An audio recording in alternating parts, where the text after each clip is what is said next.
daddy held you like a football, and he bragged to all of his friends about how beautiful his baby girl was?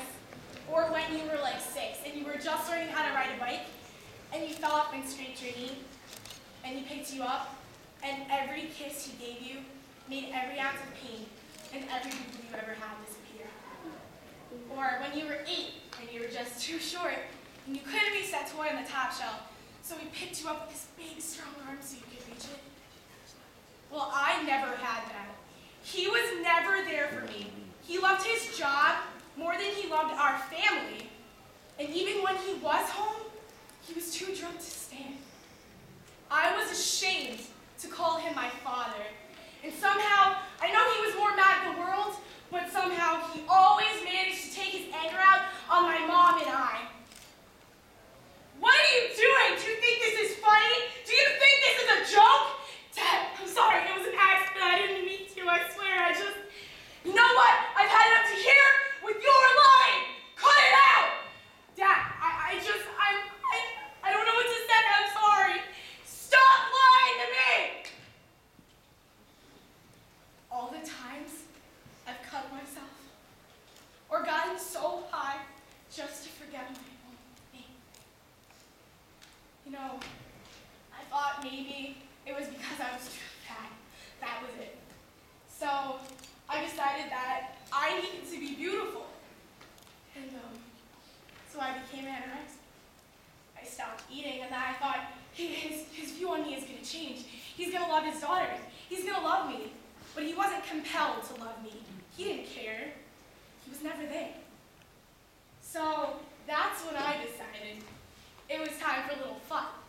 If I couldn't get him to love me, then I would get my love from someone else. So every party was a new kid, just to feel happy. But every time, something never changed. I always felt so empty and so guilty. So that's when I decided that if no one loved me, there was no point to love. I had headed up to here, and I was going to break. So I decided I was going to kill myself. I would hang myself in my father's closet. And I was going to die because of him. I was going to die, and it was all his fault. He was the reason. So I got myself ready, and I began to cry.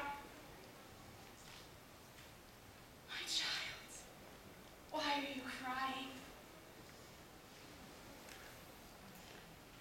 Don't you know that I love you? I am compelled to love you, my daughter. I died on the cross so that you would know love. I took every sin you ever committed and died on the cross with it. I will not hold it against you. I promise. And you are beautiful. Don't let anyone tell you that you're not, because I created you, my child, in my image, and I love you. Please, my daughter, never forget that. Children living in a single-parent household are at a dramatically greater risk of suicide. 3 out of every 4 suicides occurs in a household where a parent has been absent. Kids living in a single-parent household deal with fears and phobias such as aggression, depression, anxiety. And then teenage girls that have one parent there in their life are more than 92% more likely to have premarital births and more than 94% likely to dissolve their own marriages. They need to find him. They need to find the love of their Heavenly Father, just like I did that night. I promise you one thing, I am alive today because of him, because he saves, because he was compelled to love me. You don't need the approval of a parent that was never there for you or never cared about you, because he always will. He took every sin you ever committed and died on the cross with it so you wouldn't have to endure that pain. And he has forgiven you. And my children, he will always love you because he is compelled to.